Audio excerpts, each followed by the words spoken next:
My name is Darlene. I'm standing outside the courthouse, the weight of what just transpired still heavy on my shoulders. The judge's words ring in my ears. The court will not validate an instrument surrounded by credible evidence of manipulation and potential fraud. It's a victory, but it's also a bittersweet one, as it's come at the cost of exposing the dark underbelly of my family. As I recall the events that led me here, I'm transported back to a small cafe just a few blocks away. I was sitting alone, a lukewarm coffee in front of me and a folder filled with evidence that could shatter a web of lies. Across the room, my older sister, Victoria, sat with our parents. They looked like they were waiting for a celebration, not a court hearing. Victoria didn't need to say a word. The way she checked her watch, the way our parents leaned towards her, and the way their lawyer tapped his pen against his briefcase said it all. They thought the story was already over, that I was the careless daughter, the jealous sister, the woman with no one to stand by me. But what they didn't know was that I had chosen to walk in alone. My attorney, Mr. Harris, had filed everything quietly and stayed off the visible record until the judge requested the sealed material. I knew that if my family saw him too early, they would do everything in their power to delay, destroy, or deny the truth.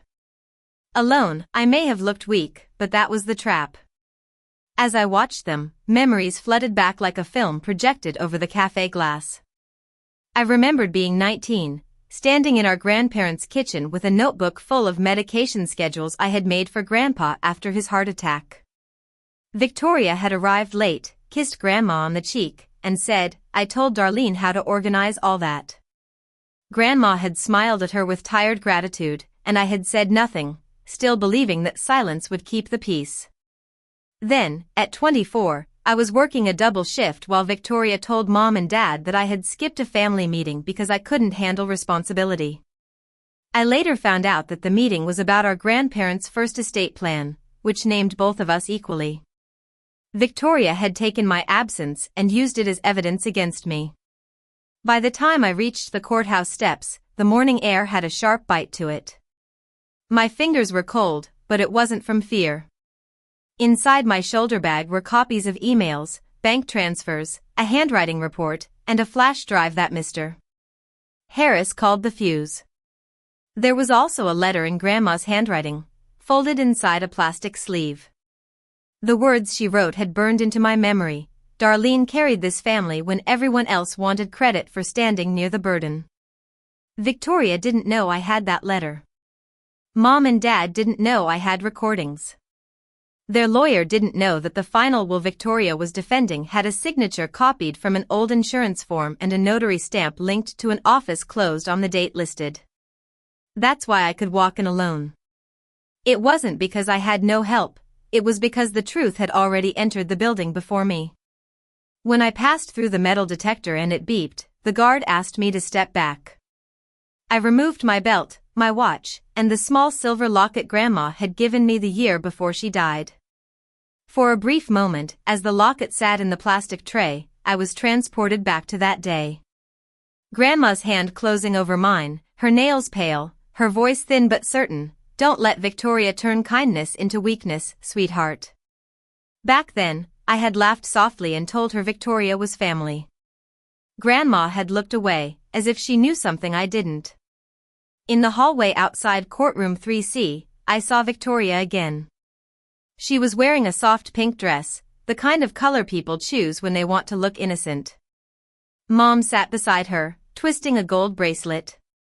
Dad stood near the wall, pretending to study a notice board, but I could tell he wouldn't look directly at me. Victoria's lawyer, Mr. Jenkins, smiled when he saw me. It wasn't a friendly smile, it was the smile of a man who thought he had been paid to crush me. Victoria leaned towards Mom and whispered something.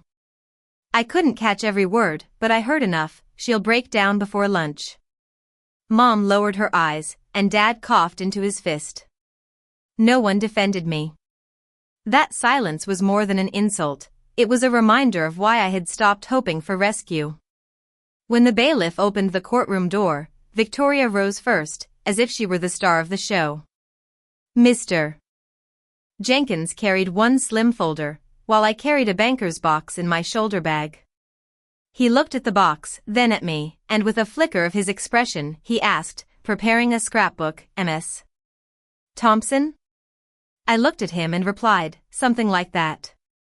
The courtroom was smaller than I expected, and every sound seemed amplified. Shoes against the wood floor, papers sliding, and the scrape of a chair when Victoria sat down too hard. I took my place at the table alone. That was the image they wanted the judge to see, Victoria surrounded by family and counsel, and me isolated, emotional, and easy to dismiss. But the tables were about to turn. Every step that had brought me here was filled with memories, and for each memory, I had a document to back it up. When Judge Thompson entered, everyone stood, and for a brief moment, the room was filled with an honesty that was both raw and unforgiving. The case summary was read: Estate of Margaret and Henry Thompson, petition to validate amended will, objection by Darlene Thompson, allegations of undue influence, financial manipulation, and document irregularity, hearing on evidentiary admissibility and preliminary ruling. The words were cold and sterile, but each one carried the weight of a long-standing injustice. Mr. Jenkins stood first. He buttoned his jacket, walked to the center of the courtroom, and began to paint Victoria as the perfect heir. He called her devoted, responsible, and the natural choice. He said our grandparents had trusted her judgment because she was stable, successful, and always present during their final years. At that, Victoria lowered her eyes like a saint in a painting. I watched Mom dab the corner of her eye, not because she was moved, but because she knew how to play the part. Mr. Jenkins continued, explaining that the amended will left the family mansion, the investment accounts, and the beach house primarily to Victoria because she had earned that confidence. According to him, I had only appeared after our grandparents' death, motivated by resentment. He suggested that I was representing myself because no reputable attorney believed my claim had merit. That's when Victoria's mouth curved into a smug smile. She leaned back, barely moving her lips, and whispered, "You came without an attorney. You've already lost." I didn't look at her. I looked at Mr. Jenkins' folder. One folder for an entire estate, for 2 lives and decades of family history, and a signature that had been stolen. When Mr. Jenkins finished, the judge turned towards me. Ms. Thompson, are you proceeding without counsel today? The room waited for my humiliation.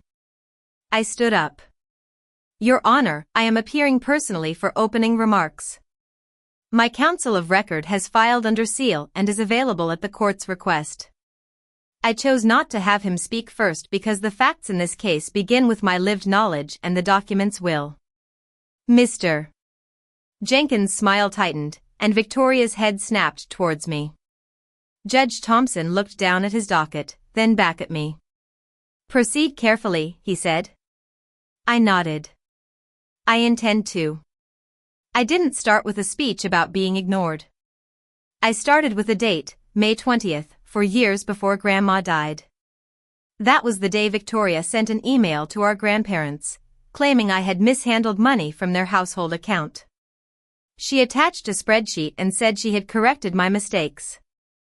I opened my binder and held up a printed page. The spreadsheet was mine. The original file metadata showed that I had created it 3 weeks earlier from my work computer. Victoria had changed the author name and forwarded it as her own. A murmur rippled through the back row. Victoria scoffed, but too quickly. Mr. Jenkins stood up. Your Honor, metadata without foundation. Judge Thompson replied, you'll have an opportunity. Let her establish the timeline. I turned the page. On July 15th, Victoria told our parents that I refused to visit Grandpa after his fall. That same evening, I paid the invoice for his in-home aid because the agency threatened to suspend service. I presented the receipt, my bank record, and the aid's text message thanking me. Dad shifted in his seat, and I could feel his eyes on the back of my head, but I didn't turn around. I continued to present evidence, each piece countering the false narrative that Victoria and Mr. Jenkins had created. For every claim that Victoria had been present and helpful, I showed where I had been doing the real work while she took the credit. When I presented a recording of a family meeting in the sunroom, where Victoria told Grandma and Grandpa that I had been asking about selling the mansion, wanted cash quickly, and had called them burdens, the courtroom fell silent. Mr. Jenkins asked to review the transcript, and as he scanned the pages, his jaw tightened. He realized he had been deceived by his own client. I also presented evidence regarding the will itself. The phrase repeated hostility toward family obligations, which was used to justify leaving me a small cash gift, was traced back to an email Victoria had sent to the estate planning office. The signature on the will was shown to have significant inconsistencies, and the notary stamp was linked to a closed office on the date listed. As the evidence piled up, Victoria's confidence began to crumble. She started to lash out, calling me names and making wild accusations. Mom tried to calm her down, but Victoria was beyond reason. She shouted, "She doesn't deserve any of this." She was always the backup, the one to clean up the mess. Dad, who had been silent for most of the hearing, finally spoke up. His voice was low but firm. "Victoria, you've gone too far. We trusted you, and you've betrayed us." Victoria stared at him in disbelief. Judge Thompson reviewed all the evidence and made his decision. The amended will is rejected for purposes of today's petition. The prior estate plan is reinstated pending final probate review. Ms. Victoria Thompson is temporarily removed from any fiduciary role connected to the estate. All estate assets are frozen except for necessary preservation expenses approved by the court. The disputed transfers will be traced, and if funds were misappropriated, restitution will be ordered.